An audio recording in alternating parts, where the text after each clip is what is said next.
Bon, mesdames et messieurs, merci beaucoup à Bénédicte Savoie et à Fel Winsar d'avoir organisé ce colloque. Merci beaucoup de m'avoir invité à modérer cette session, quoique ce soit très mal me connaître que de penser que je puisse modérer quoi que ce soit. Je vais donc plutôt entreprendre de l'immodérer et de vous poser et de nous poser cette question qui est celle donnée par les organisateurs, Museum or not museum, cette question un tantinet shakespearienne qui déroute nos attentes, puisque on ne s'était pas forcément préparé à poser cette question. Mais diable, où iraient les objets s'ils n'allaient pas dans les musées, et où les prendrions-nous si on ne les prenait pas dans les musées pour les restituer ou pour les translocaliser, pour les amener ailleurs? Et si cette question se pose, c'est parce qu'il faut également se poser la question de ce qu'un musée répare, de ce qu'un musée efface, de ce qu'un musée guérit. Et par conséquent, derrière cette question, à la fois déroutante et anodine, il y a la question de la violence initiale qui préside à cette question des restitutions. Violence de la prédation coloniale, puisque c'est bien de cela qu'il s'agit, consistant à piller des palais de souverains, piller des collections qui avaient été constituées par des personnes à la fin du XIXe siècle dans des pays d'Afrique. Violence consistant, dans certains cas aussi, de la part de chercheurs des années 10, 20, 30, 40, à fouiller des sites archéologiques, mais à les fouiller à la baïonnette dirigée contre les ouvriers, mais également physiquement le sol des sites archéologiques. Violence également, violence inaugurale de la relation coloniale, mais violence qui se perpétue, qui se duplique également dans de multiples façons. D'abord dans le déni d'histoire, qui est très souvent opposé, comme vous le savez, et comme je suis payé pour le savoir, à l'égard de l'histoire de l'Afrique en général, mais également qui s'exprime à travers de multiples ruses consistant à, j'allais dire, à ironiser devant l'exigence de restitution. Et de la même façon qu'un enfant qu'on oblige à restituer un objet à quelqu'un va trouver tous les moyens de casser l'objet, de désémantiser l'objet, de le vider de sa signification, de le vider de toute signification pour lui et pour l'autre, avant de rendre un objet vide, creux, mort, éteint, désémantisé. De la même façon, méfions-nous de cette tentation qui peut être la nôtre de casser l'objet que nous prétendons rendre en ironisant, par exemple, sur la signification des musées. On a entendu, pas ici, mais on entend dehors des réflexions, mais enfin, le musée est un objet daté, d'où cela peut-il donc leur sortir de réclamer des restitutions d'objets à des musées? Relativiser l'universalité de la curiosité pour des objets d'art ou pour les objets de l'autre, ironiser sur les métamorphoses de l'objet, ironiser sur son esthétisation. On a lu aussi récemment, on a entendu dehors des gens dire « mais enfin, souvenons-nous que si ces objets ont une valeur, c'est parce que nous leur avons donné cette valeur, parce que l'Occident a construit une valeur esthétique à ces objets. » On a entendu également des voix dire que si ces objets étaient dotés d'une valeur ethnique, d'un cartel qui, en quelques mots, à la base de la vitrine, peut, en 4 mots en général, la fonction, le nom de l'ethnie, le pays actuel et la date, peuvent réduire à aussi peu de choses la vie d'un objet, c'est bien parce que la colonisation était passée par là, c'est bien parce que nous étions passés par là et qu'en quelque sorte les restituer ne servait à rien puisque nous ne rendrions en somme que des objets vides. Derrière toutes ces formes d'ironie, je vois des formes de ruse qui perpétuent une violence et c'est bien de cette violence en rapport avec le musée qu'il faut interroger. Pour cela, je vais passer la parole aux trois conférenciers de cet après-midi. D'abord, Simon Djamil. Simon Djamil est commissaire indépendant. Il est professeur et critique d'art. Il est basé à Paris. Il est cofondateur et éditeur en chef de la fameuse Revue Noire, publication d'art contemporain. Il a été le directeur artistique de la Biennale de la photographie africaine de Bamako de 2001 à 2008 et commissaire du premier pavillon africain à la 52e Biennale de Venise en 2007. Il a également réalisé de nombreuses expositions d'art africain, en particulier Africa Remix, qui a circulé entre 2004 et 2007. Simon, je vous passe la parole. Oui, Africa Remix fut une exposition diasporique. Je n'avais pas l'intention de parler de diaspora, mais je vais quand même vous faire une confidence. J'étais plutôt, à voir les modalités, j'étais plutôt pour la restitution. Mais depuis que j'ai découvert que les objets qui circulent en Occident servent à donner une meilleure image aux immigrés, je vais peut-être réfléchir. Ah, il me semble que la proposition shakespearienne est assez intéressante puisqu'elle pose d'un côté le musée, de quoi s'agit-il, et de l'autre côté le contenu, parce que le musée, jusqu'à un nouvel ordre, est un contenant. Alors, j'aimerais me poser quelques questions sur le contenu du musée, et ensuite on verra peut-être si... Là est la question. Alors, première chose, j'aimerais bien, ça renvoie à cette histoire de musée comme ça, j'aimerais bien tous ensemble que nous nous mettions d'accord sur une chose, de l'universalisme, faisons table rase. Oublions cette affaire, oublions d'ailleurs un tas d'affaires, essayons de nous livrer un exercice, et c'est Barthes qui disait ça, j'ai essayé, je ne sais pas si ça a bien marché, il disait que pour bien regarder une photographie, il faut avoir les yeux fermés. Et il me semble que nous avons les yeux trop ouverts et que ce que contiennent nos yeux sont des échos, des réminiscences, bref, la charge de nos yeux nous empêche de voir ce qui est devant nous et nous fonctionnons toujours en référence. Que ce soit en référence aux références ou contre les références, nous sommes toujours piégés par le principe de la référence. Donc si nous parlions de tout cela les yeux fermés, peut-être cela nous permettrait-il d'imaginer d'autres possibles. Il y a quelques années, une de mes amies qui était directrice d'un musée à Francfort, musée de l'homme, une espèce de musée de l'homme, voulait absolument que je vienne faire une résidence là-bas. Je lui ai dit, je ne suis pas un artiste, je suis un homme sans métier, mais je me suis mis à réfléchir à ce que je pourrais bien faire dans une résidence là-bas. Et ce que j'avais décidé alors, mais je n'ai pas pu le faire évidemment, c'était de choisir quelques objets qu'il y avait dans son musée et de leur refaire une biographie.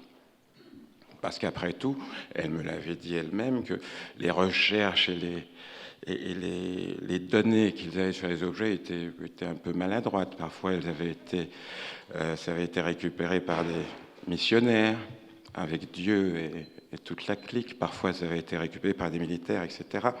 Donc, les notes qui étaient là valaient ce qu'elles valaient. Et je m'étais dit, pourquoi ne pas substituer une fiction à une autre fiction ? Au moins, cette fiction-là serait la mienne. Donc, il me semble que c'est l'exercice auquel nous devons nous livrer. Il s'agit de remplacer une fiction par une autre. Et pour que cette fiction autre soit valable, il faut qu'elle évite les écueils de la sémantique. Il faut qu'elle évite d'employer des mots qui sont tellement chargés d'histoire qu'il est difficile de les détourner. Employer d'autres mots, si nous en avons. Je suis assez frappé que dans tous les débats que j'ai pu entendre sur rendre ou ne pas rendre, toute la parole a été française. Quand je veux dire française, je parle au sens du mot. Et quand ce monsieur qui n'a pas dit que des âneries, Hegel, disait « c'est dans les mots que nous pensons », il me semble essentiel de se poser la question du mot que nous employons. Si c'est dans les mots que nous pensons, quel peut être l'état de notre pensée? Quel peut être l'état de ma pensée à moi qui parle de fermer les yeux, de penser à autre chose lorsque je m'adresse à vous en français? Cela dit, un auteur haïtien avait dit un jour, lorsqu'on lui reprochait l'emploi de cette langue, il disait « j'ai pris la langue française, je lui ai fait l'amour et j'en ai fait un bâtard ». Il suffit de se rendre n'importe où en Afrique pour comprendre que le français qui y est parlé est un français habité. Il semblerait que dès lors que l'on entre en académie, le français devient plus restrictif. Ce n'est plus le nouchi, ce n'est plus le camfranglais, ça devient quelque chose de beaucoup plus étrange. Ma communication, puisqu'il fallait lui donner un titre, je l'ai appelée « Les statues meurent aussi ». Et donc ce que je vous proposerai à la fin, c'est peut-être non pas un musée, mais un vaste cimetière ou un crématorium. Nous verrons, mais ce sera au choix. Évidemment, nous leur donnerons des noms appropriés. Les statues meurent aussi, comme vous le savez, est un film de Chris Marker et d'Alain Resnais. Mais ce que vous savez peut-être moins, c'est que ce film a été produit par Présence africaine, qui avait été créé par Alioune Diop. Donc voilà, des histoires qu'il serait intéressant d'analyser. Voici un Sénégalais qui crée une maison qui s'appelle Présence africaine, qui a un projet qui est de montrer comment la France, comment l'Occident s'est emparé de tout ce... J'hésite à dire patrimoine parce que je suis un peu féministe, je préférais dire matrimoine. Donc comment ils sont emparés de tout ça? Ils ont choisi les jeunes cinéastes, ils n'avaient pas fait grand-chose, qui à l'époque leur paraissaient les plus probants. Alors ces braves garçons, je les appelle garçons, je n'étais même pas encore l'ombre d'être né, ont fait leur film. Et alors l'autre histoire, c'est un film assez... c'est pas un film qui faisait l'éloge de la colonisation, évidemment. Il faisait parler les masses, il disait leur émoi, leur souffrance. Et ce film a été interdit par la France, l'État français, interdit pendant de nombreuses années.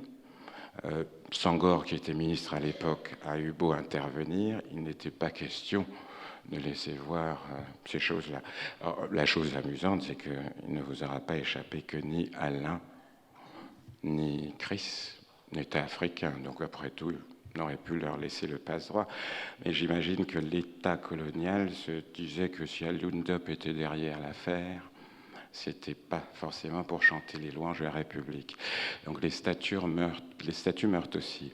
Et il me semble que c'est un élément que nous avons évité. Nous parlons de diaspora, nous parlons de ceci et de cela. Il me semble que dans la diaspora, il y a une renaissance.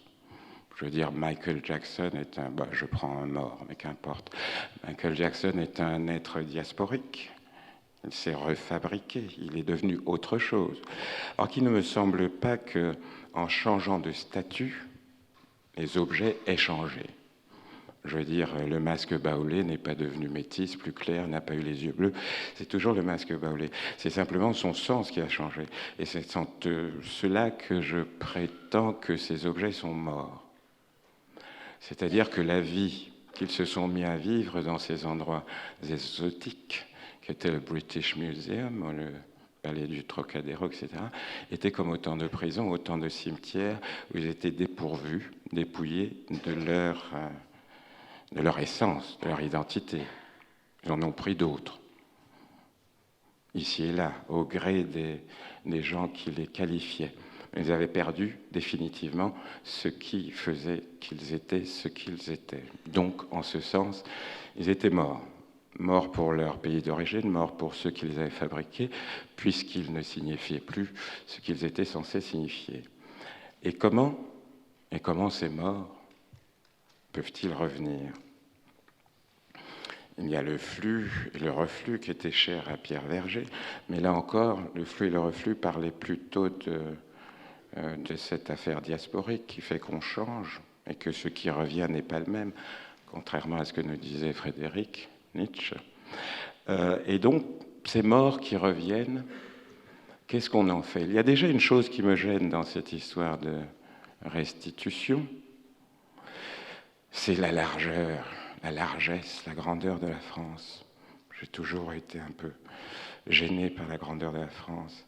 C'est un petit peu comme quand la France a instauré la fête de la célébration de l'abolition de l'esclavage. C'est formidable quand même. Parce que pour que l'esclavage fût aboli, il a fallu qu'il soit établi. Et donc c'est un petit peu comme une espèce d'autocongratulation. Et donc voilà, ça me gêne, mais il y a tellement de choses qui me gênent. Et donc ces objets qui vont être restitués, j'aurais préféré qu'ils soient réclamés.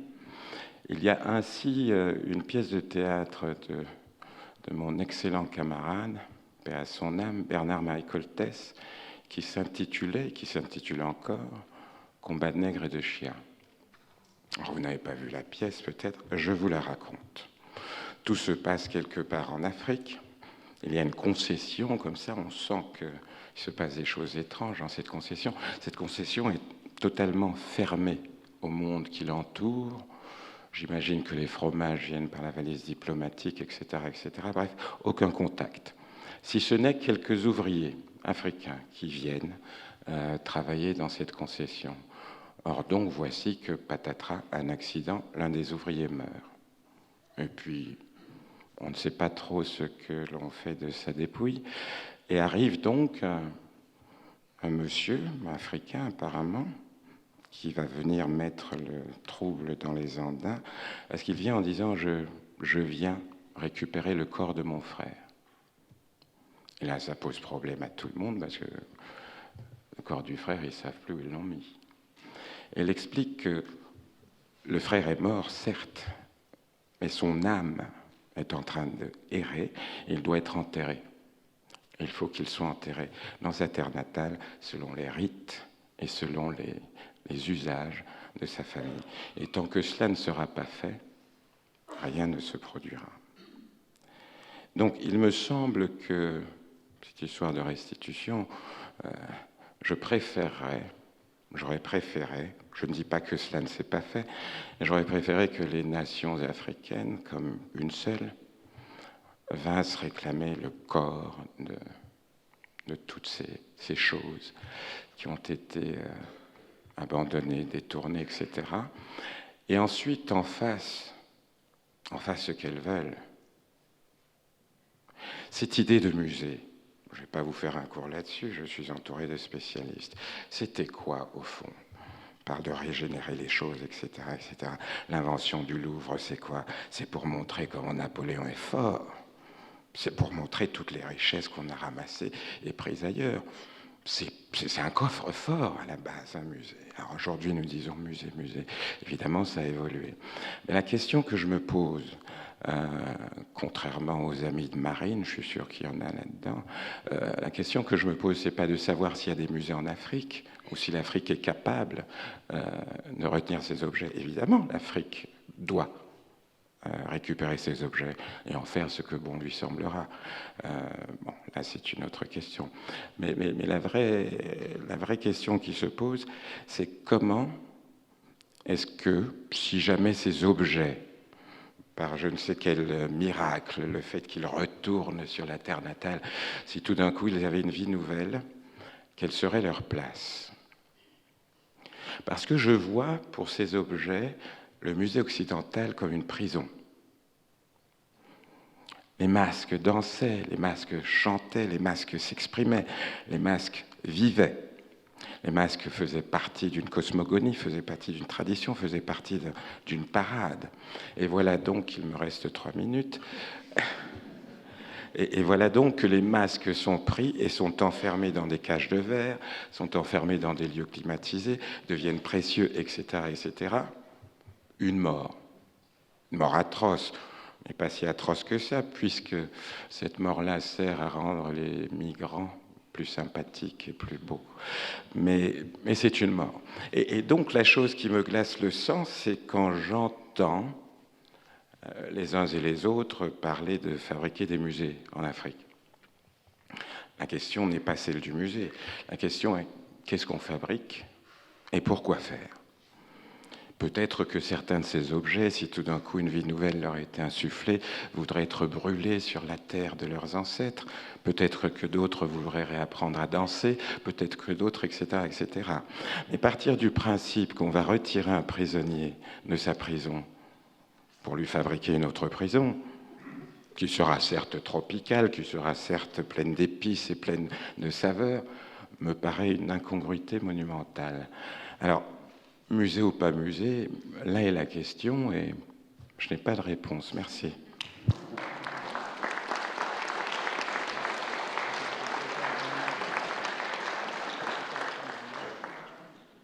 Merci beaucoup pour ce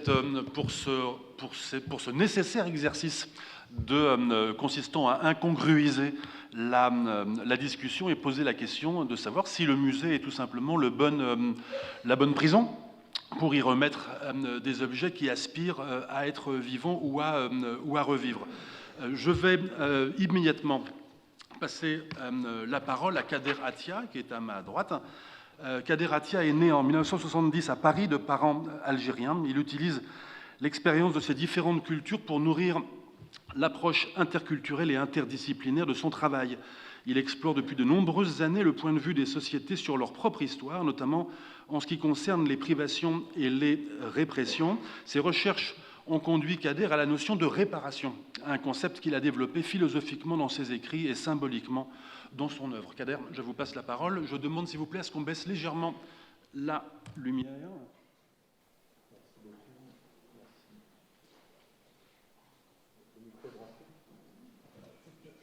Merci beaucoup. Merci à tous, merci Bénédicte Savoie, merci Felwine Sarr, merci Soleiman Bachir Diagne et à tous les participants qui sont ici. Merci Simon pour cette présentation. Merci à toi, je vais commencer parce qu'on n'a pas beaucoup de temps.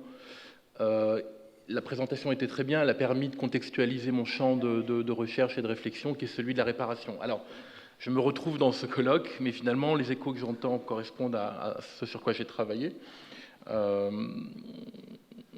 Qui est effectivement la question de la restitution. La question de la restitution du patrimoine des cultures hier colonisées est une succession sans fin d'autres questions sous-jacentes et complémentaires qui pourtant ont toutes une seule et même matrice. De quelle éthique ces questions sont-elles les inévitables déclinaisons ? Probablement d'un fondamental et irrévocable pourquoi. Car encore et surtout aujourd'hui, des réticences persistent, des récits populaires aux arcanes du pouvoir culturel. Il est donc nécessaire de sans cesse rappeler que restituer quoi, quand et comment suivent la raison inéluctable du pourquoi restituer. Deux mots concepts émergent de cette question, réappropriation et réparation. Alors que le premier, tellement utilisé, ne s'appartient plus, le deuxième, la réparation, est un chantier permanent. Le concept de la réappropriation n'a cessé d'être vidé de son sens au gré des modes et des disciplines des discours postcoloniaux, au point d'en avoir perdu sa raison d'être. C'est pourquoi il faut toujours rappeler la causalité qui lui a donné le jour. C'est parce qu'il y a eu dépossession qu'il doit y avoir réappropriation. C'est cette légitimité originelle de la réappropriation qui m'a aidé à comprendre que l'essence même de la réappropriation, c'est la réparation. J'ai pendant des années, particulièrement depuis le début des années 90, été sensible à des processus poétiques de recyclage d'objets abandonnés, puis plus tard, lorsque vivant au Congo-Brazzaville, j'observais avec émerveillement d'autres formes de recyclage. Une mimétique savante qui transforme le reste d'un élément de la technologie moderne en un autre objet usuel. Une grande boîte de conserve en instrument de musique, on peut avoir le diaporama là, une bouteille de whisky devenue une Kissi Bakongo, ce qu'on appelle vulgairement fétiche en fait, un masque d'Inde de Côte d'Ivoire recouvert du pantalon rouge d'un tirailleur sénégalais qui, revenu parmi les siens de l'enfer de la Première Guerre mondiale, était perçu comme un demi-dieu. Vous verrez cet objet plus tard, ce masque couvert de coris, soyez attentifs, il est entouré d'un pantalon rouge de tirailleur.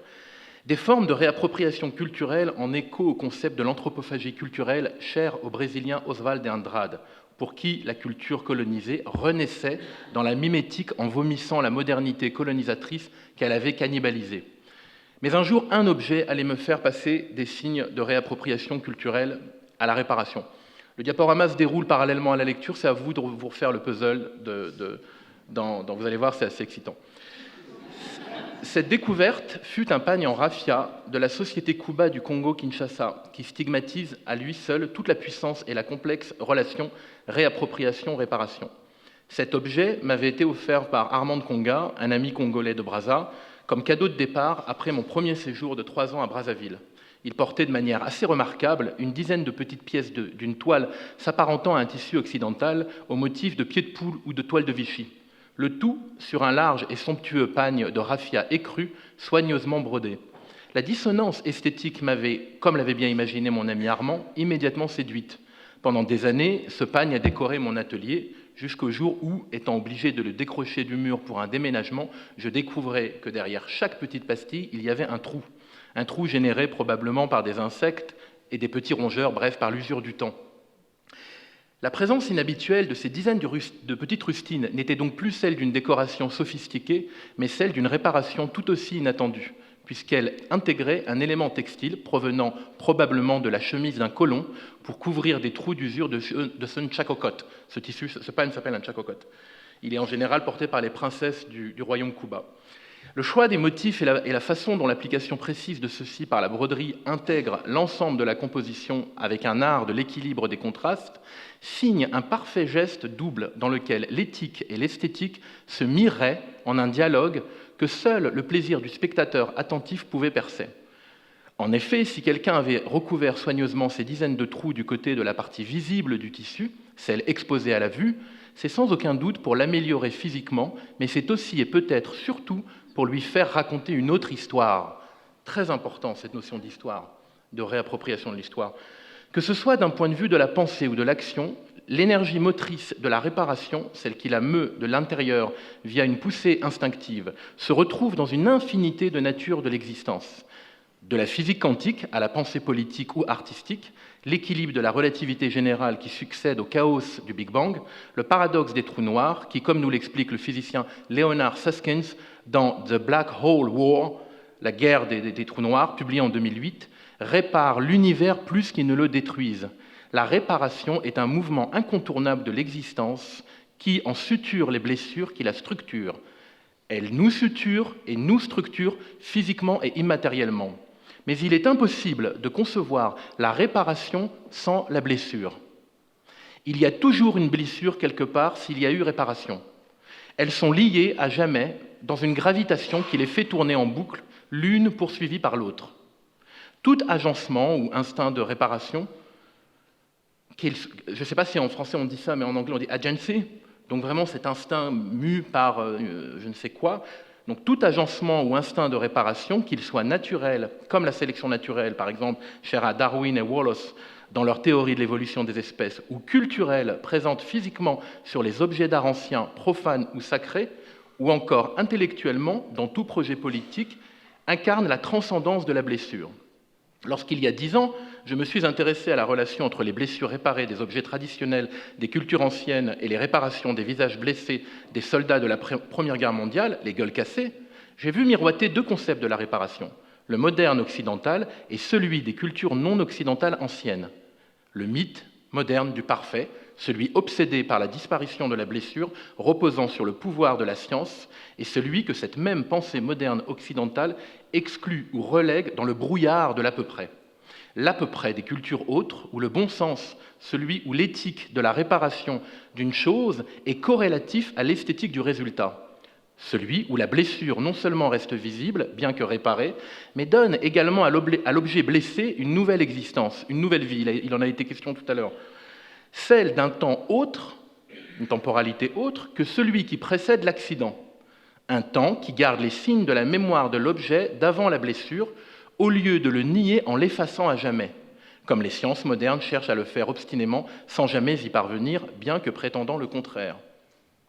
Car on ne peut pas revenir à l'état original de la chose blessée, pour la simple et bonne raison que la blessure est une écriture indélébile mais invisible. Scars have the strange power to remind us that our past is real.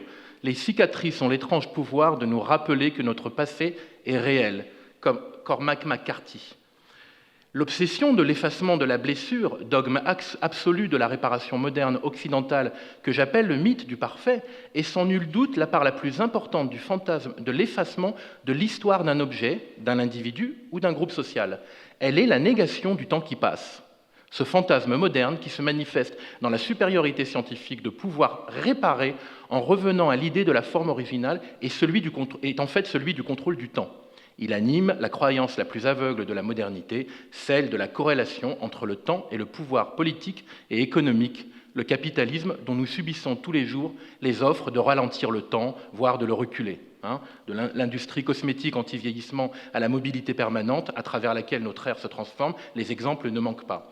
Mais si la raison fondamentale de cet obsessionnel effacement de la blessure, propre à la réparation moderne, efface l'histoire de la chose blessée, le temps de l'accident, c'est sans doute pour en réécrire une autre histoire.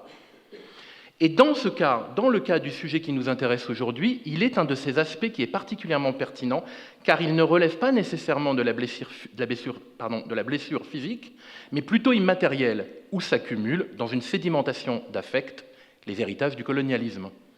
Le mal-être et parfois la douleur ressentie par l'absence des objets traditionnels soustraits de leur culture par des puissances étrangères politiques, religieuses et intellectuelles qui les occupaient, perdurent aujourd'hui dans la psyché des peuples dépossédés. Des grands récits nationaux au secret des familles, cette absence s'est mue en une multitude de blessures inconscientes jamais réparées. Elles se sont installées d'abord à travers le colonialisme, en un traumatisme profond, puis, totalement refoulées pendant la période postcoloniale, supplanté par les syndromes du discours d'une modernité à rattraper à tout prix. Ce traumatisme, c'est l'humiliation. L'humiliation de l'Occident moderne qui débarqua d'abord avec la puissance des canons pour ensuite développer ses colonies. Humiliation qui s'est ensuite enracinée dans le quotidien de la colonisation et ramifiée dans celui de la coopération pour continuer de s'étendre jusqu'à aujourd'hui dans la psyché de tous, entretenue par la présence militaire et monétaire de l'ancien colonisateur en Afrique de l'Ouest. Le professeur Momar Gueye, grand psychiatre sénégalais de l'hôpital de Fann, m'expliqua lors d'une des nombreuses interviews que j'ai réalisées avec lui, je cite, « Lorsque le psychiatre blanc arrive en Afrique, il voit le nègre sous un baobab, hilar, jouant du tam-tam, et pense donc, comme il a l'air toujours heureux, qu'il n'a pas d'inconscient. » Fin de citation. C'est évidemment parce qu'il ne cherche pas plus loin dans le village et qu'il passe à côté du rôle essentiel du marabout et du coup greffe le raisonnement européen sur des cultures qui lui échappent. Une autre citation, « Nous avons vendu l'Oedipe aux colonisés », disait Jacques Lacan. Par l'Oedipe, il sous-entendait l'introduction de la culture occidentale et de la science moderne et ses effets subjectifs sur les populations colonisées. Cette certitude de supériorité sur la psyché des peuples qu'il colonisait s'inscrit dans la logique avec laquelle le colonisateur condamnait l'ancien, le traditionnel et le monde de l'invisible. La blessure qui s'opère alors entre le patrimoine culturel traditionnel et les peuples des deux camps s'articule dans un théâtre d'humiliation où la science tenta de s'imposer à la magie, générant des réactions de peur qui déjà signifiaient les premiers signes de réappropriation culturelle. En effet, très vite, certaines cultures, comme par exemple les Chokwe d'Angola et aussi du Congo, mais surtout très présents en Angola, vont cannibaliser les formes les plus terrifiantes de la modernité technologique envahissante. Il y a par exemple en Angola le rituel des femmes Chokwe, culte voué à la locomotive à vapeur, qui se réalise par une danse au cours de laquelle les femmes tiennent un panier de divination derrière elles et un autre devant elles, après avoir aligné des troncs de palmiers sur le sol pour simuler les rails. Elles font ainsi la danse du train en les chevauchant sur plusieurs mètres. Rituel pour apaiser l'esprit qui anime cette machine bruyante et puissante, comme l'explique très bien le professeur Manuel de Oliveira dans le film que j'ai réalisé il y a 4 ans sur la restitution des objets de Body's Legacy. La blessure qui se produisit lentement mais profondément à travers l'hégémonie de la technologie sur les sociétés colonisées par l'Occident est toujours ouverte. Pour la simple raison que, malgré la globalisation du capitalisme et de la science, perçue comme moteur absolu du progrès, jamais les croyances populaires anciennes ne cessèrent. Au contraire, elles renaissent sans cesse par des circuits de détours, comme c'est le cas aujourd'hui à travers les réseaux sociaux, dont les outils téléphones portables et autres appareils s'apparentent aux masques et aux fétiches d'hier, aux NTC d'hier. Comme en linguistique, même Cassin tout à l'heure parlait du poids des mots, de l'importance des mots, et ça m'a fait penser à ce passage, comme en linguistique, lorsque l'on dissèque les mots et leurs fonctionnalités, c'est aussi l'usage que l'on fait des objets qui leur donne leur signification sociale, culturelle et historique. Elle résulte de la corrélation entretenue par un objet et tout un corpus de données culturelles, historiques, politiques et économiques qu'il rappelle dès lors qu'on le pense. Or, si les objets déportés pendant une longue période d'exploitation des peuples qui les ont conçus et utilisés ont subi un autre récit historique, en plus du déni, de la blessure, du crime, du déracinement, la promesse et l'acte de leur restitution les conditionnera dans une énième écriture de leur histoire.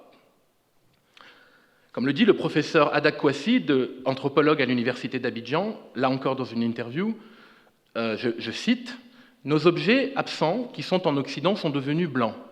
Les Blancs leur ont greffé une histoire pendant plus d'un siècle avant de les récupérer. » C'est quelqu'un qui a à peu près, qui se plaint par exemple d'avoir eu pendant une quinzaine d'années uniquement 5 doctorants par an, donc un manque d'intérêt pour sa discipline. Je répète, les Blancs leur ont greffé une histoire pendant plus d'un siècle, je le cite, avant de les récupérer, nous devons en réécrire l'histoire de leur présence passée et même de leur absence actuelle. Et ce, avant même ce rituel du retour, imposé aux objets comme réparation de leur absence, car retourné dans son pays natal, l'objet sera vu et lu à travers son ultime rituel, celui de la restitution. Un rituel de paix, certes, un rituel de paix, mais qui n'apportera jamais la trace ultime d'un dernier récit.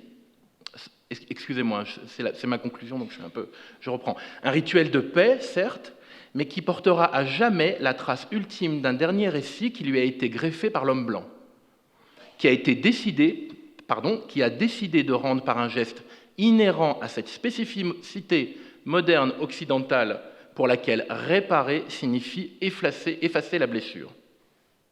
En bref, revenir à l'état original d'avant la blessure. Alors, l'objet original restitué l'est-il vraiment ? Lorsqu'il incarne la fonction nouvelle de témoin ultime du rituel politique de la réparation de sa dépossession. Rituel ordonné, en plus, par la main même du décideur d'hier. L'année dernière, à la fin d'une interview réalisée avec l'archéologue grec Dimitri Plantsos sur la question de la restitution des frises du Parthénon présentes au British Museum, pour laquelle il a lutté toute sa vie, il conclut par, je cite, « En somme, voyez-vous, nous espérons que les Anglais décident de nous les rendre pour pouvoir leur dire « nous n'en voulons pas ». Merci.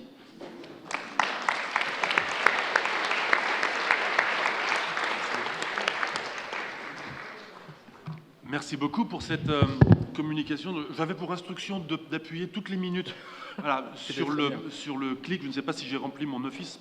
On s'arrêtera sur cette image-là, en tout cas. Merci beaucoup de nous avoir rappelé qu'il y a 2 sens au mot réparation, hein, et pour avoir comparé la réparation de l'absence de l'objet avec la réparation que peut connaître l'objet dans sa matérialité. Et pour nous avoir rappelé également que la réparation n'est pas une guérison, elle ne cherche pas à effacer la blessure, mais au contraire à la réinscrire, à réécrire, à en faire en quelque sorte une autre histoire. Je passe la parole à Alain Godonou, historien de formation. Il a été conservateur du Palais Royal de Porto-Novo au Bénin, coordinateur de programme au Centre international d'études pour la conservation et la restauration des biens culturels, l'ICROM. Il a également assuré la coordination du projet de restauration des palais royaux d'Abomey. Et depuis 1997, il est le directeur, il a été le fondateur du reste, mais il est le directeur de l'École du patrimoine africain. Merci beaucoup, Alain. Merci, bonjour, bonsoir. Je voudrais évidemment dire merci à Bénédicte Savoie. Oui. Bonjour, bonsoir. Je voudrais évidemment dire un grand merci à Bénédicte Savoie et à Feldwin Sarr, évidemment pour leur rapport et pour m'avoir invité à ce colloque dans cet endroit qui m'aimait beaucoup. Et Je voudrais juste faire un témoignage, c'est ce que j'ai dit quand j'ai été contacté sur la vie, de ce que c'est que vivre avec le patrimoine du point de vue de ceux qui y ont travaillé, qui y travaillent et qui passent l'essentiel, en quelque sorte, de leur vie de travail. Et je vais vous parler donc de ce qu'on ne dit pas souvent. Et je vais vous parler donc de ce qu'on ne dit pas souvent, hein, de 3 expériences que j'ai eues dans mon parcours de conservateur, qui a commencé en 84. En 2005, il y a eu au Cameroun un grand incendie dans la région Bamileke. Le palais du sultan de Bamoun, Banjoun, a brûlé. Et dans ce palais qui avait brûlé, surtout la case qui était la case où étaient gardés les objets sacrés. Grand témoin dans la communauté Bamileke, du monde entier, hein, de Banjoun même, jusqu'à Paris, à New York. Et on me demande, en tant que directeur de l'école du patrimoine africain, de venir un peu expertiser, voir ce qui peut être fait à Banjoun, dans l'Ouest Cameroun.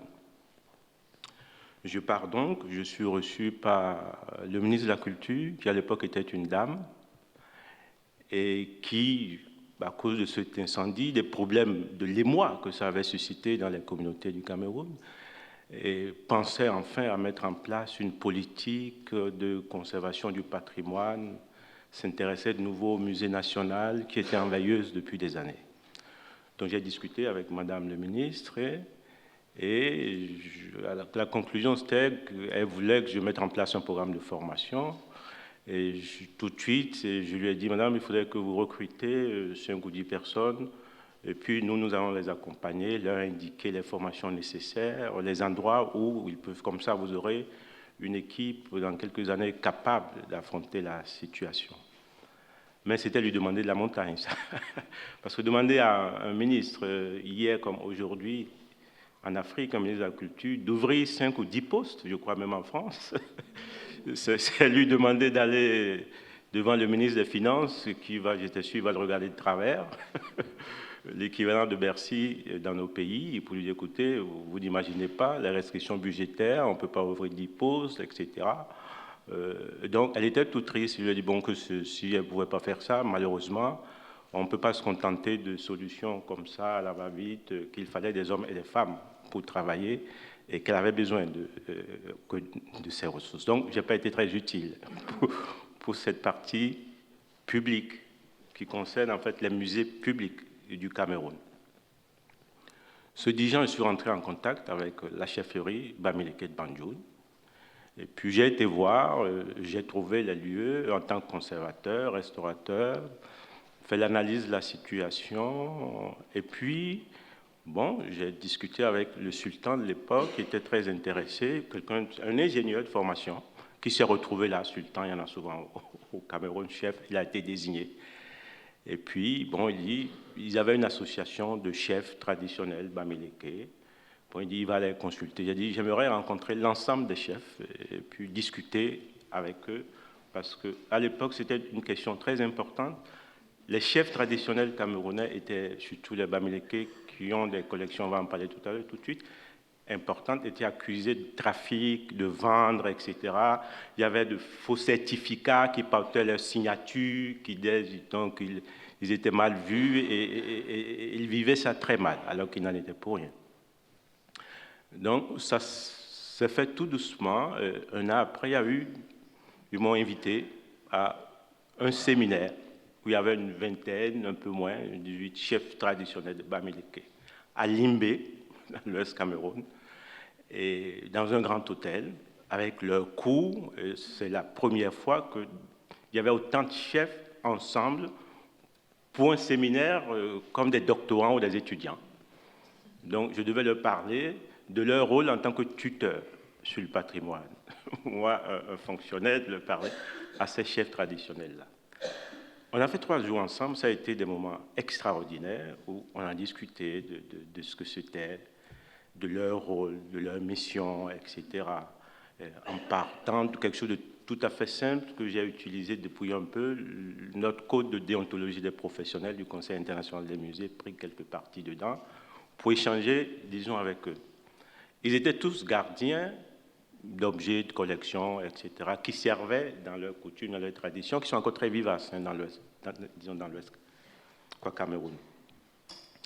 Et puis, je leur ai dit que pour aller plus loin, pour qu'ils assurent, ils garantissent la pérennité de ceux dont ils sont les gardiens, il fallait qu'ils aient à côté d'eux des gens formés qui soient un peu leurs représentants, leurs oreilles et leurs yeux, et leurs mains aussi, pour assurer la conservation des objets, que ça a besoin de soins particuliers. Et que nous, en tant qu'École du patrimoine africain, une fois encore, on était prêts à accompagner la formation de ces gens qui nous désigneraient. À la sortie de cela, j'ai eu une vingtaine d'étudiants camerounais et les chefferies étaient prêtes à payer leurs bourses, leurs études, etc. Il faut comparer avec la situation. Au niveau de l'État camerounais, le ministère de la Culture n'était pas capable de recruter 5 personnes et les chefferies, en un rien de temps au Cameroun, m'ont envoyé une vingtaine de personnes. Aujourd'hui, dans le tissu des professionnels au Cameroun, vous verrez, ce sont ces gens-là, les nouveaux conservateurs qui sont dans les musées.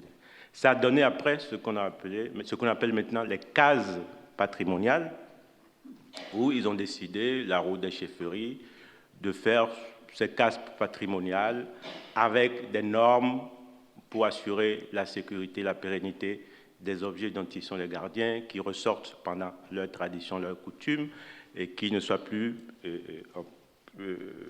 victimes des flammes comme le palais du sultan dans sa case avait brûlé. Donc cette expérience continue et il continue de vouloir former, etc. Deuxième leçon que j'ai apprise, c'est au Ghana. Au Ghana, évidemment, on connaît Accra, le musée national et toute la structure du musée national que je connais très bien, le Ghana National Museum Board. Un jour, une amie ghanéenne, Abena Bouzia, que certains peut-être connaissent, qui est poétesse ou poète, écrivain ou écrivaine, et il m'a dit, Alain, il faut que tu viennes, moi je suis de Koumassi, tu t'arrêtes tout le temps à Accra, il faut que tu viennes voir le palais royal de Koumassi. Il y a des collections, on a des problèmes de collection. Et c'est dans ce palais qu'il y a le trône d'or des Ashanti. Trône d'or, le Golden Stool que les Anglais ont cherché à prendre par tous les moyens. Donc Abena, qui était aussi enseignante à Rutgers, université aux États-Unis, est descendue à Porto Novo, m'a dit, donc on a fait l'expédition, on est allé à Koumassi, au Menchan Palace, à l'intérieur du palais royal de Koumassi, qui est un musée moderne, un établissement moderne, qui a peut-être même plus de moyens que le musée national à Accra. Et à l'intérieur de ce musée moderne, qui est très visité à Koumassi, encore que Koumassi c'est très loin, il faut 2 heures, 3 heures de route quand on quitte Accra pour arriver à Koumassi. Donc, à la fin, après cette partie des collections du musée normal, maintenant, le chef, le roi et Sakou m'ont dit, ils ont des collections anciennes qu'il faut que je vienne voir. Ça, ils ne le montrent jamais. Mais exceptionnellement, grâce peut-être à l'entrée et à la volonté d'Abena Bouzia, ils m'ont dit, bon, on vous fait confiance, il faut que vous veniez voir, que vous nous donnez des conseils. Effectivement, j'ai été introduit dans cette collection extraordinaire. Je n'ai jamais vu rien d'aussi beau en Afrique sur les textiles. Je crois que là, mais il faut dater, il y a des textiles qui datent du XVIIIe siècle, qui sont le tissu Ashanti, etc., à différentes époques, d'une beauté extraordinaire. On voit aussi les échanges, parce que les textiles en soie que j'ai vus, je ne pense pas qu'ils aient été fabriqués sur place, mais il y avait ce sens de garder là, et ils étaient conscients que c'était une richesse qui appartenait à la royauté. On m'a dit que le trône d'or était là si je voulais voir. J'ai dit non, je ne voulais pas voir. Et j'ai aidé à travailler, à créer des conditions, pour le bon, les conditions modernes de conservation, il faut arranger, il faut... C'est un endroit où il y a des moyens énormes, donc vous mettez les moyens qu'il faut, conseiller, faire les plans, etc. Et ils l'ont fait. Et Abena Bouzia aujourd'hui, pour la petite histoire, c'est elle, l'ambassadeur du Ghana au Brésil. ça se fait encore, des écrivains qui sont ambassadeurs. Et c'est une femme. Depuis 2 ans à peu près, depuis le président Ado, disons Nana Akufo. Et je fais le lien entre les relations de ce musée, cet endroit-là, gardien de biens, et le musée national public à Accra. Et le même lien entre les cases patrimoniales au Cameroun et le musée national de Yaoundé. Et je peux dire que aussi bien les chefs traditionnels camerounais, les chefs Vameleke, les sultans, que ce qu'ils appellent le Mencha, c'est-à-dire le roi Ashanti et sa cour, ne veulent que leur collection aille au musée national. Il y a une méfiance énorme entre cette partie du patrimoine qui a des détenteurs et l'autre partie qui est aux mains de l'État, qui est censé être en quelque sorte le garant et le gérant des collections. Je retrouve cette même méfiance, en quelque sorte, de façon générale, entre l'administration des États modernes en Afrique et les citoyens, qui est le même type de méfiance qu'il y a entre les États africains post-coloniaux et la puissance est-colonisateur, qui a cette relation de méfiance. On ne se fait pas tout à fait confiance, on est sur le même terrain, mais bon, on garde ces choses, on ne veut pas lâcher, etc. À quoi c'est dû? Je crois que la question est ouverte. Je reviens maintenant au pays qui est le mien, le Bénin, où j'ai aussi beaucoup travaillé. Ces questions se posent. Entre-temps, en tant que directeur de l'École du patrimoine africain, nous avons observé l'expérience de ce qu'on a appelé les banques culturelles au Mali. Et c'est l'École du patrimoine africain qui l'a diffusée en Guinée-Conakry, au Bénin même et au Togo, qui sont des expériences pour que les communautés qui, sous l'emprise de la pauvreté, veulent se débarrasser des objets témoins de leurs us et coutumes, puissent les déposer et prendre un prêt de microcrédit. Certains connaissent bien ce phénomène-là, disons des banques culturelles. Et quand nous avons réfléchi au Bénin à la question, et je vais m'arrêter là, nous avons dit qu'il est temps qu'on donne un statut aux collections béninoises.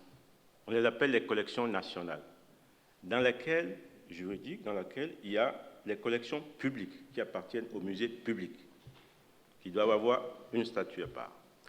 Et il y a les collections qui appartiennent aux institutions publiques étrangères où qu'elles soient, comme par exemple le Quai Branly.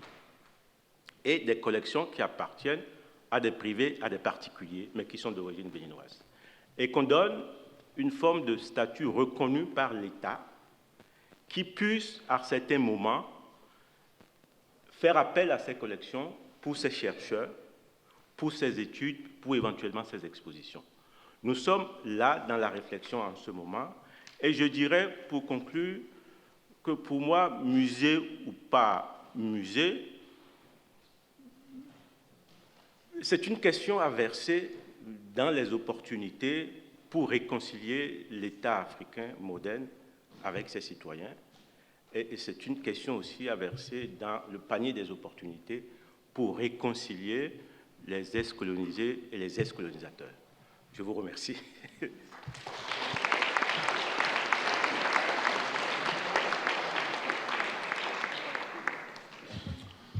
Merci beaucoup, Simon Godenou, pour cette communication qui nous rappelle qu'il y a d'autres acteurs que les États et les musées, et que nous serions bien inspirés de nous poser la question de qui est bienvenu autour de la table. Et en l'occurrence, à partir de vos exemples du Cameroun et du Ghana, la société civile, les communautés locales, voire les autorités traditionnelles, qui ont sans doute quelque chose à dire si la conversation leur était ouverte. Comment fait-on pour... Alors oui, on peut peut-être commencer d'abord si parmi vous, Kader, Simon et Alain, il y a si vous voulez réagir les uns sur les communications des autres, en attendant que les questions dans le public mûrissent et que des mains se lèvent.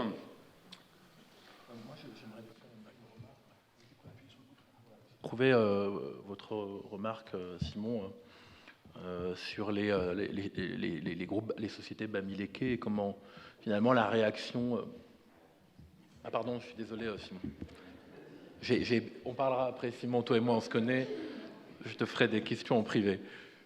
Mais je ne connais pas monsieur et j'ai beaucoup apprécié ce qu'il a décrit parce qu'il m'a rappelé effectivement, notamment un voyage dans un pays qu'on ne va pas souvent en fait en Afrique, qui est le Malawi, et où, grâce au professeur Moya Malamoussi, que je salue ici, j'ai pu accéder à la société secrète des Niao, sur laquelle il a écrit son doctorat, tout ça. Mais ce que j'ai beaucoup aimé dans votre remarque, donc c'est pas une question en fait, c'est plutôt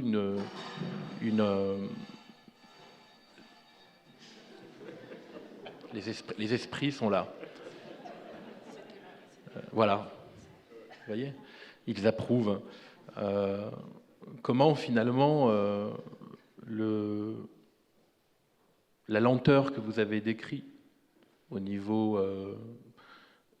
du ministère et finalement du système public, la lenteur en termes de réactivité par rapport à ces questions, pour moi est aussi caractéristique d'une des problématiques de la restitution, dans la mesure où, que ce soit à Lubumbashi, à Abidjan, évidemment à Dakar,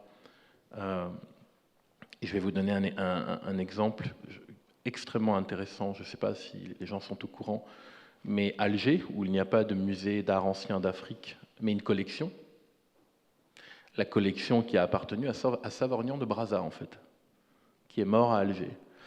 Et juste après l'indépendance, il y a eu un conseil de l'Union africaine à Alger, avec tous les ministres de la culture, où le gouvernement, enfin le ministre de la culture algérien de l'époque, a dit que chacun prenne les objets qui reviennent à sa culture et repartent au pays.